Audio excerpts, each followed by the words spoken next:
Visit the houses of poorer, weaker people. കഴിഞ്ഞ കുറേ ദിവസങ്ങളായി ഞാൻ ഇന്ത്യയിലെ പല ഭാഗത്തുമുള്ള പാവപ്പെട്ടവരെ കാണുകയും അവരുടെ വീടുകൾ സന്ദർശിക്കുകയും അവരുടെ പ്രശ്നങ്ങൾ മനസ്സിലാക്കുകയും ചെയ്തുകൊണ്ടിരിക്കുകയാണ്. Across the country, there is the issue of land acquisition. ഈ രാജ്യത്തുടനീളമുള്ള ഏറ്റവും വലിയ പ്രശ്നം ഭൂമി ഏറ്റെടുക്കലുമായി ബന്ധപ്പെട്ടതാണ്. Land is becoming more and more valuable in the country. നമ്മുടെ രാജ്യത്ത് ഭൂമി എന്ന് പറയുന്ന ഏറ്റവും വിലപിടിപ്പുള്ള ഒരു വസ്തുവായി മാറിക്കൊണ്ടിരിക്കുകയാണ്. And the land near the cities, which is becoming very, very valuable, is owned by farmers. നമ്മുടെ നാട്ടിലെ കർഷകർ സ്വന്തമായിട്ടുള്ള നഗരങ്ങളിലുള്ള വസ്തുവിനാണ് ഏറ്റവും കൂടുതൽ വിലയുള്ളത്.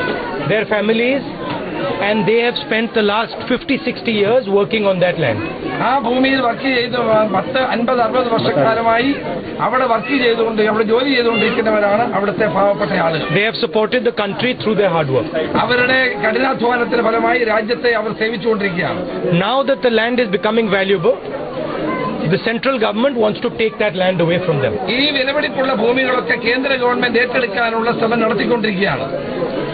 So we are fighting them and trying to make ഭൂമി അനാവശ്യമായി പിടിച്ചെടുക്കുന്ന എല്ലാ നടപടികൾക്കുമെതിരായി ശക്തമായ പോരാട്ടം തുടരുമെന്ന് തന്നെ പറയാൻ ഞാൻ ആഗ്രഹിക്കുന്നു. In the same way that they are taking land away from farmers, they are also trying to take the sea away from fishermen.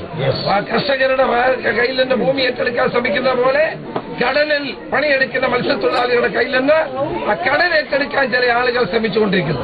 For the people who live near the sea, the sea is like a mother.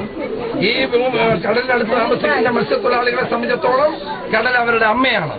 They are taking your mother and giving the mother away to somebody else. നിങ്ങളുടെ അമ്മയെ മറ്റുള്ള ആളുകളുടെ കൈകളിലേക്ക് കൊടുക്കാനുള്ള ഒരു കുൽസിതമായ നീക്കം നടന്നുകൊണ്ടിരിക്കുകയാണ്.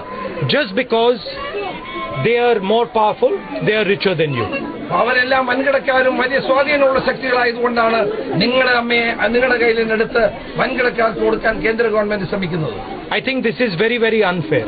ഇത് ഒട്ടും നീതീകരിക്കാൻ കഴിയാത്തതല്ല എന്നാണ് എനിക്ക് പറയാനുള്ളത്. So I have come here to tell you that I am going to stand with you in this fight of yours, and we are not going to let the government take away your seat. തീർച്ചയായിട്ടും ഞങ്ങൾ നിങ്ങളോടൊപ്പം ഉണ്ടാകും. നിങ്ങളുടെ പോരാട്ടത്തിൽ ഞാനുണ്ടാകും, ഞങ്ങളുണ്ടാകും. ആ പോരാട്ടത്തിൽ നിങ്ങളോടൊപ്പം നിന്നുകൊണ്ട് പോരാടും എന്ന് പ്രഖ്യാപിക്കാൻ ഈ അവസരം ഞാൻ വിനിയോഗിക്കുകയാണ്.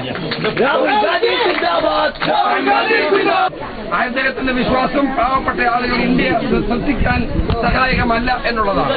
And in fact, it is the poor people who make this country stand up. വാസ്തവം പറഞ്ഞാൽ പാവപ്പെട്ടവരാണ് ഇന്ത്യയെ സൃഷ്ടിക്കാൻ വേണ്ടി, ഇന്ത്യയെ ഉണ്ടാക്കാൻ വേണ്ടി പണിയെടുക്കുന്നത്. And wherever the government tries to take away the rights of the poor people, whether it is fishermen, whether it is laborers, whether it is farmers, whether it is workers, whether it is small businessmen, they will be confronted by the Congress party. തീർച്ചയായിട്ടും പാവപ്പെട്ടവരായ തൊഴിലാളികൾ, മത്സ്യത്തൊഴിലാളികൾ, കർഷകർ, അവർക്കെതിരായി ഉയർന്നു വരുന്ന central government നീക്കങ്ങൾക്കെതിരായി ശക്തമായ പോരാട്ടം നടത്തുമെന്ന് പ്രഖ്യാപിക്കാൻ ഈ അവസരം ഞാൻ വിനിയോഗിക്കുന്നു. Thank you.